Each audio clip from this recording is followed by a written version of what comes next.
Okay, I'm making this video here. I want to just had a couple questions and about getting the layout started and everything, and just wanted to share what I did. Of course, I've been working on this layout for over 20 years, and I never call it done. I just call it a work in progress.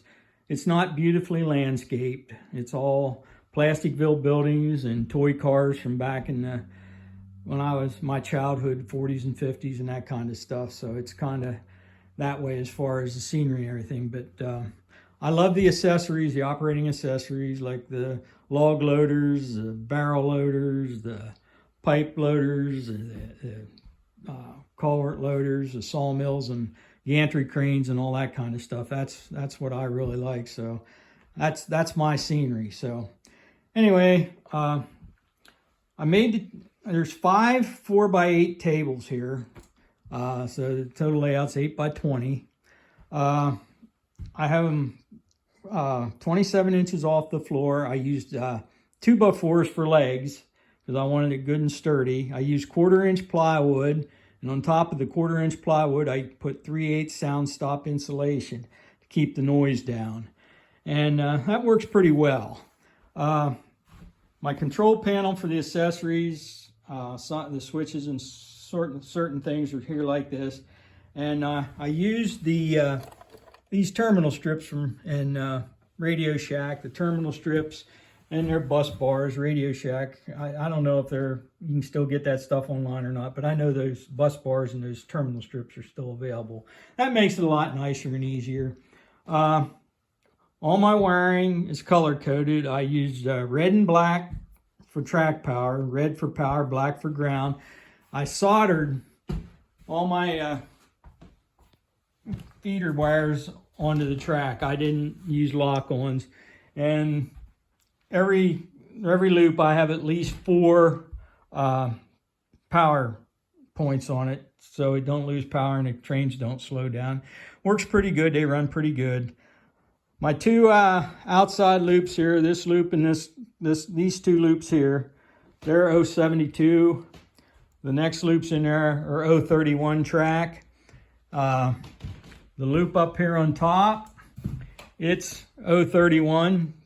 I have that. I extended the trussels here so it would clear. This elevated loop here and stuff, that's all 042 loop. So that, I like the wider loops.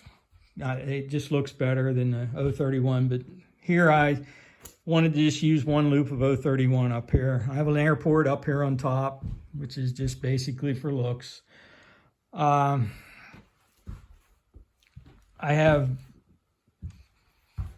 5 ZW transformer, 4 post-war and 1 of the new ones powering this layout. Plus I have a V. And my lights, I have a dedicated transformer for all the lighting and everything.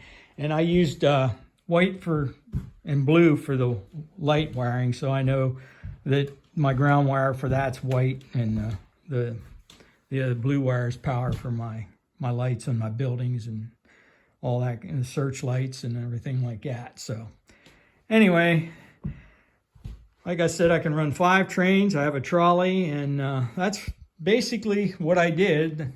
I tell everybody if they ask me about building a layout, I said, just remember, it's your railroad. Make it to suit you, and do what makes you happy, and do it your way. But I like the fact that the wires are color coded. That way, if you have a problem, you can know where to go. You can track it down. I do have a notebook with written down with what transformer powers what and all that.